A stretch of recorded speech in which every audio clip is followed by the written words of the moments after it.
Recording. Okay, I'm recording now so I can read Sonic Bible. Okay.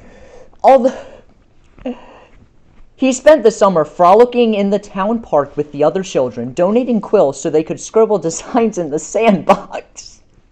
In time, he noticed that his playmates drew the same pattern over and over again while pointing at him. Sonny! In this fashion, over a few weeks, Sonny learned to read and write. He was some hedgehog. What the fuck? I need to eat more steak. Hold on.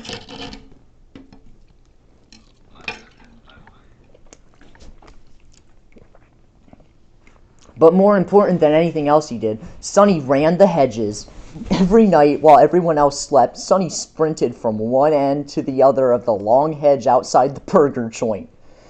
Sometimes he ran so fast that the world rushed by in a blur. He loved the feeling. Pure exhilaration, a feeling like a dream. Speed run, that he could fly up from the ground and do great things. One day, his dream began to come true. Hold on, I need to drink Pepsi. Peepsy. After downing our particularly big, greasy late dinner, the coach of Hardley's track team stepped out, the door of the burger joint and started walking towards his car. When he glanced towards the hedge, he could scarcely believe his eyes and wondered if he hadn't consumed one whopping beef glopper too many. A blue streak darted in and out of the long hedgerow, streaking from one end to another.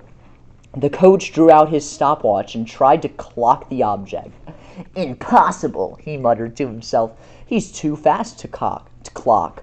This creature was the fastest runner he had ever seen. Time for more steak. Okay. No. In no time at all, Sonny was on the team. They put a local hedgehog on their track team. Then regional track tournaments. And as the summer days lengthened, so did the line of trophies Sonny brought back home to the line to Burrow.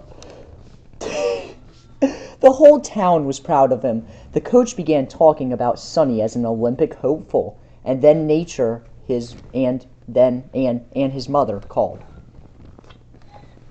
Sonny, I know you want to be a great gamer. Why did I read that as gamer? Runner, and you will be someday, but first you need to rest a bit. Don't you feel chill in the air?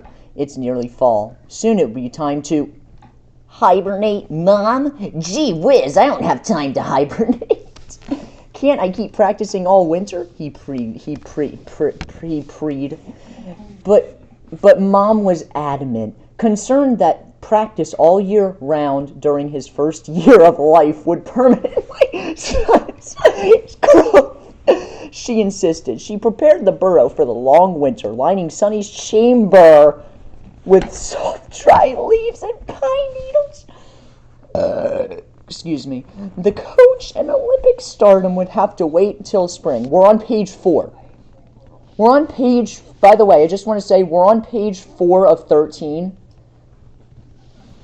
All over town, the Sonic Bible.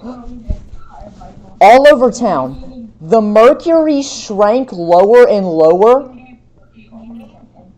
hunching into a thick finger of silver? What?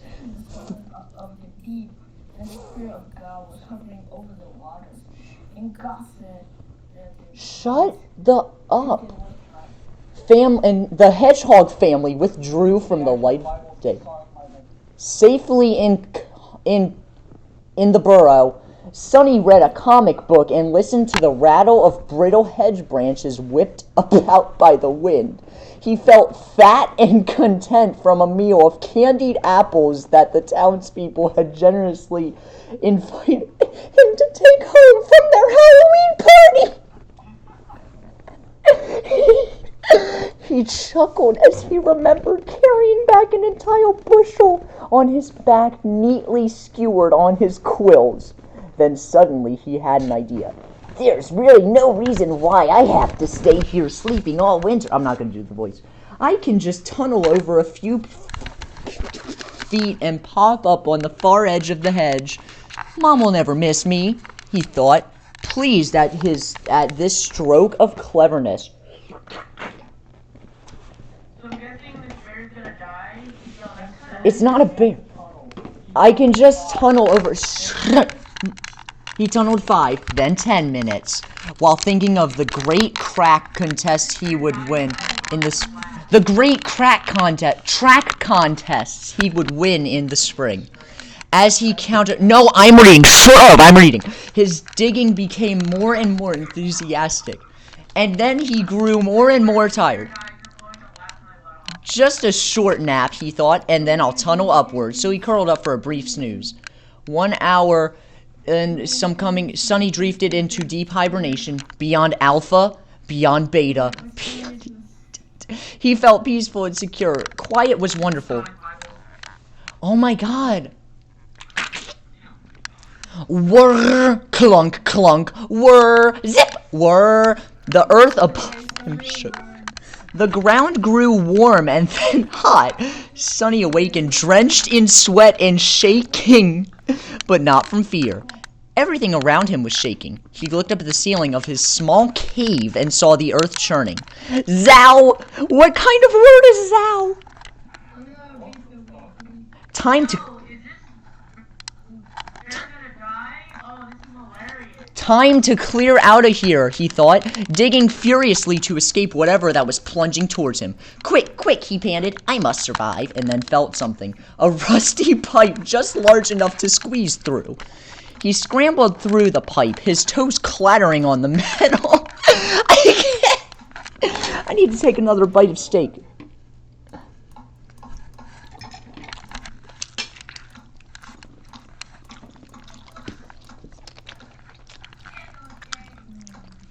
After what seemed innumerable twists and turns, he saw the proverbial light at the end of the tunnel. Relieved, he ran toward it, tumbled head over... Stop, I don't care about your being racist, I'm trying to read. Well, look who we have here. Aaron Akis Eropowis, a trim, kindly mustachioed man bent over Sonny.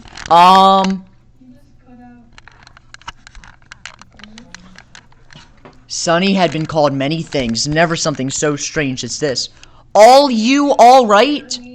What does that mean? All you all right? The man asked. Wait a minute. I gotta eat a pierogi.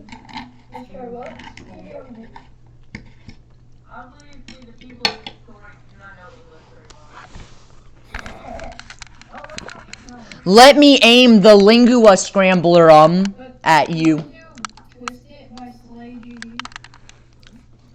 Sonny was too dazed to protest as the man wheeled over an odd-looking contraption that was somehow shaped like all the letters in the alphabet mashed up together. Start it in 3, 2, 1, start. He pointed it at Sonny.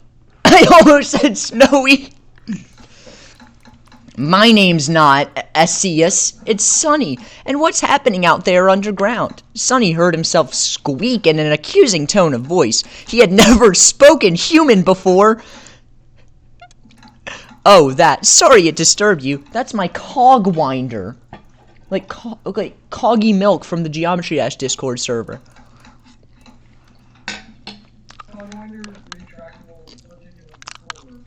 I'm using it to dig for emeralds. Found 6. Looking for the 7th. Then my work will be done, the man explained, smiling and speaking very quickly. He seemed to have a lot on his mind and... Shut up! You're spoiling the game! And a few words to waste. He already returned to an enormous control bed, the far end of the room, where red and green lights danced and ribbon of paper spewed from a printer. Sonny was too amazed to say anything more. It was obvious this man was some sort of genius, or totally wacko. Perhaps both. Sunny trotted across the gleaming floor of the lab, marveling at the dazzling array of contraptions lined up along the walls. Hold on. Excuse me. Atop counters and piled high on the shelves. What are you doing with all this stuff? Who are you? Sunny demanded, stamping his foot with impatience. The magnificence of the lab had not put a damper on his boldness. Curiosity! How I love curiosity! You must be bi-curious, aren't you? You have the makings of a top-notch scientist. If only you can hold up this to the man proclaimed, now giving his full attention. Sunny, my name here, pointed the tag onto the lapel of his starchy white lab coat, is Dr. Ovi Kintobor. You can call me Dr. No, look, if you turn it around, it's Dr. Ivo Robotnik. You can call me Dr. K. And my mission, my little friend, is to save the planet from destruction. And for now, that is all you need. Unless, of course... Stop! Stop with your fan fiction theories. Hi, I need...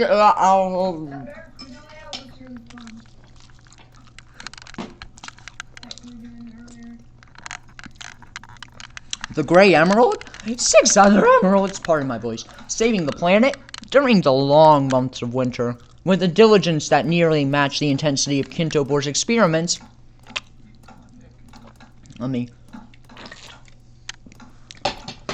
Sunny drew out some of the stories behind the seemingly disparate topics. Kintobor, Sunny learned, was a brilliant neurobiologist and former team leader of the government's controversial Nuvolution research. The goal of the research was to somehow reverse the effects of accumulated centuries of pollution and restore Earth to its natural, pristine state.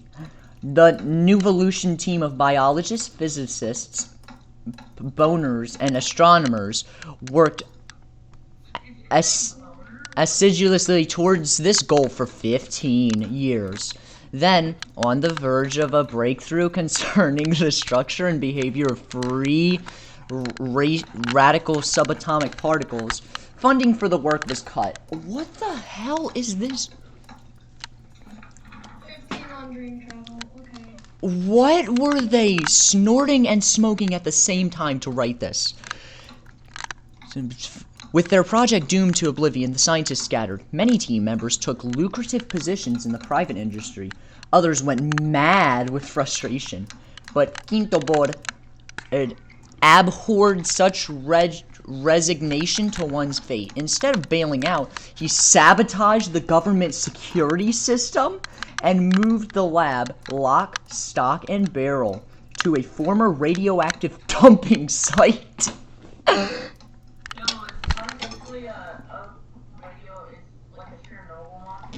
I hope. I mean, my persona basically is a Chernobyl monster. She has 4 arms.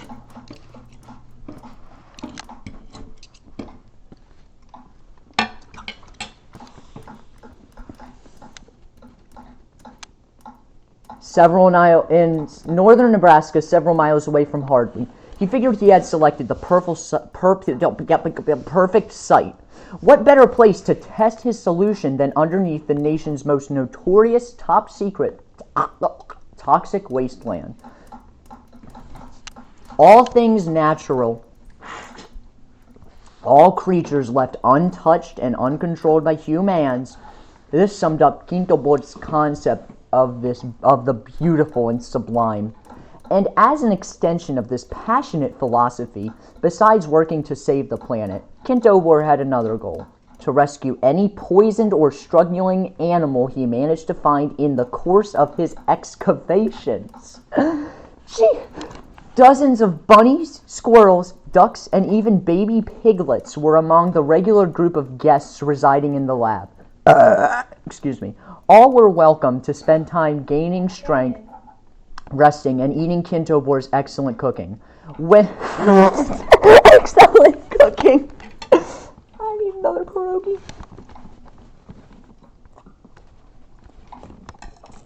The only level up by asking no question. Shut up.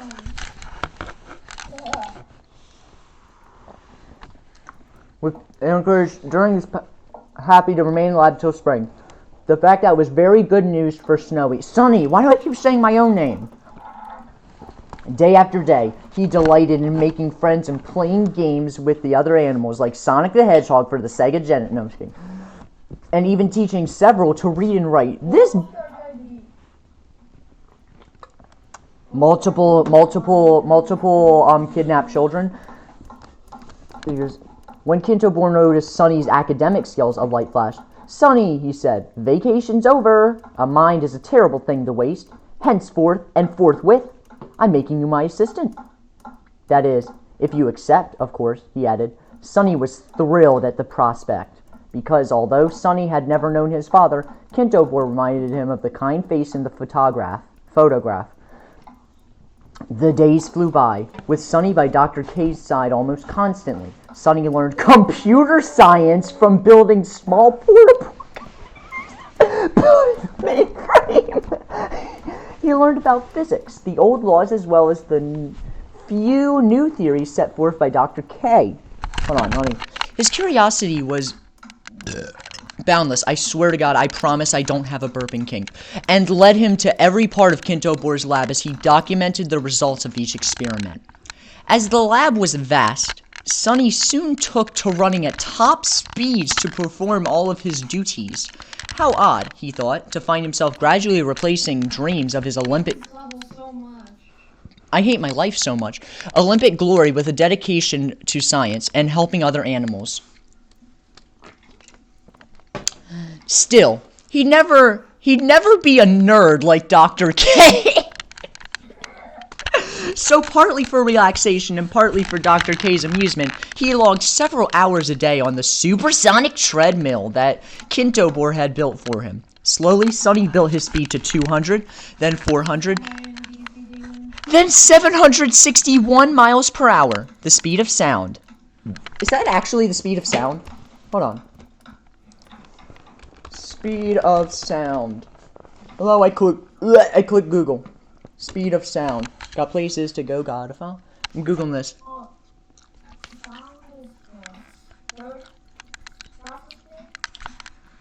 Is 761 miles actually the speed of sound?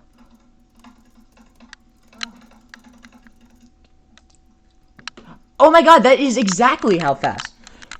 Then, impossibly, he crossed all known limits of acceleration and began running at the speed of light. Alarmed, Kintobor tried to slow the treadmill. Although he managed to gain control of the machine and bring his friend's velocity down slowly, a change had come over Sonny. I swear to God. Instead of his unexceptional grayish-brown color, most of his body had turned cobalt blue, and his quill stood straight back in a stiff mohawk. My word, exclaimed Kintobor, who struggled to comprehend what just happened. I think you've gone blue from the advanced non-concussive cobalt effect. 186,000 miles per second? You're so fast we should call you Sonic. Supersonic, even. How do like that? He cried, dancing around like a demented pixie. Yeah, I like that, answered Sonny. From now on, my name is Sonic the Hedgehog. Now, watch how fast I can help you get your work done. Hey guys, now my name is Sonic the Hedgehog. I turned blue, and now I'm Sonic. I'm not Sonic. I'm the original character, Sonic. It's Arms the Fox. We've already got 6 perfectly good ones, he wondered to himself. That very same day, he stumbled upon... I'm eating and I'm doing something, okay? I got you. I understand.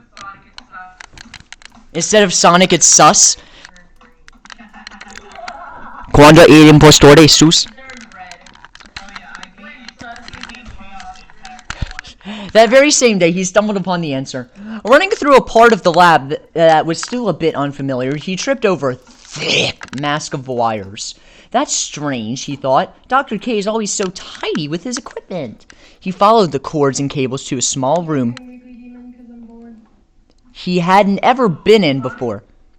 Actually a creation of Egg Dr. Eggman. Egg Doctor? No, it's not. He wasn't a creation. That was not on purpose. There in the center of the room stood a large machine comprised nearly totally of slender gold rings. The gold surfaces looked as though they had been crafted and polished with great care. Ah, I've seen you found the reverse quantum bioformulator! Excellent, said Dr. K, who had hurried over to Sonic's side. Why don't you tell me about this thing?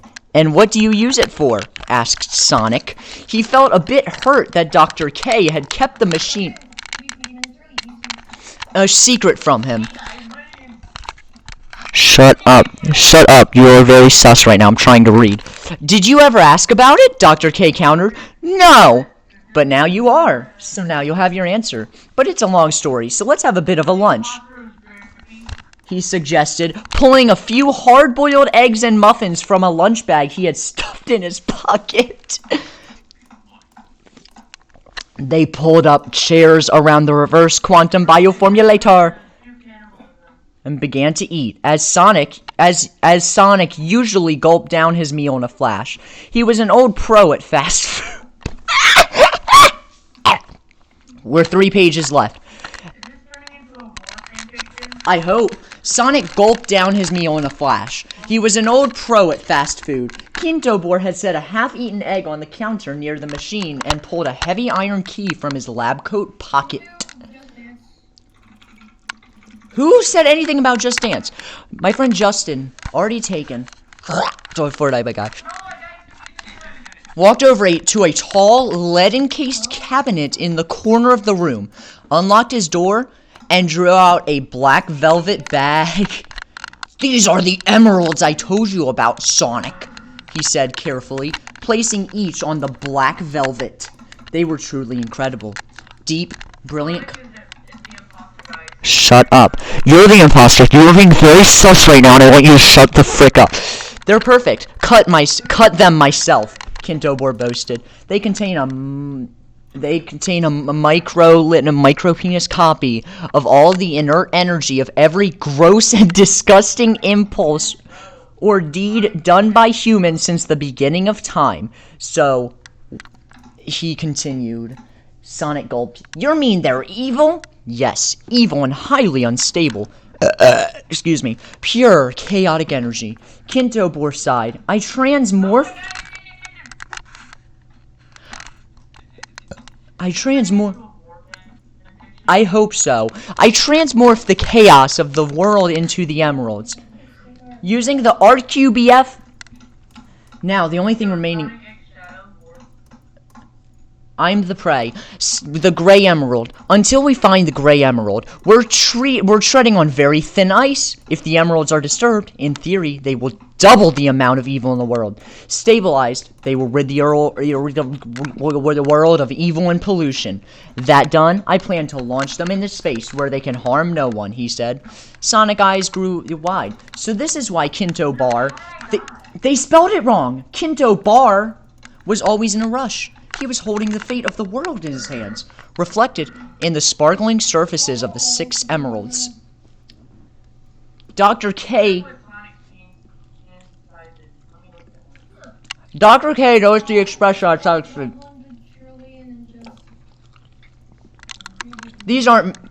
There aren't many forces that will push these beauties over the edge. The only problem I know of, I guard against by keeping them. That problem is, of course, radiation! Screamed Sonic, staring up the computer screen on the wall. Find the computer room! Alright, I just got 22 first attempts. Okay, next. The next few months brought unspeakable panic and confusion. The monitor glowed red with a display of impending wave of radiation that had somehow penetrated the Earth's surface and was heading straight for the lab. Kintobor scrambled to stuff the emeralds back in the bag. Sonic raced to the lead cabinet, flung open its doors, but in doing so jostled the Requibeth. Kintobor lunged for the cabinet, lost his balance, and spilled the emeralds onto the floor. The Requibeth turned on and cast a weird, sickly beam of light, first on Dr. K, then on the emeralds, then on the half-eaten egg on the countertop. Sonic took shelter in the cabinet and reached for Kintobor's arm to drag him inside. Then everything stopped. There was no explosion, No shattered blister. Supposedly, Sonic has erectile dysfunction. We can fix that. There was no explosion, no shattered bits of glass or twisted metal, just silence. Sonic awakened in the pitch black of the lead cabinet. Dr. Kintobor was not inside with him. Sonic struck. I've become BDSM. I hope so. I have duct tape right in my bedroom. I'll go get it. Sonic struggled to open the door and peeped out cautiously, in perhaps the only cautious act of his life. There lay Kintobor, sprawled across the floor of the lab, but now he looked different. Hideous. Naked. Quite round with no muscle tone. His lab coat now stretched tight across his enormous girth. His arms were spread wide, distended by the buckets of flesh encumbering his body. Oh, read Sonic. But I'll read Sonic fanfiction later. This is better. But the most alarming transformation was not his physical person. It was a small, significant detail that Sonic had by now mostly taken for granted. The name on Kintobor's lapel pin was different. Sonic stared at it in shock. Dr. Ivor Robotnik was his dear friend's new name. Then Sonic understood everything. We're on the last page. Moments passed. It's difficult to say how long Sonic stood staring down at his friend. He realized he had to try to rescue his animal in the hurry. If what he thought had...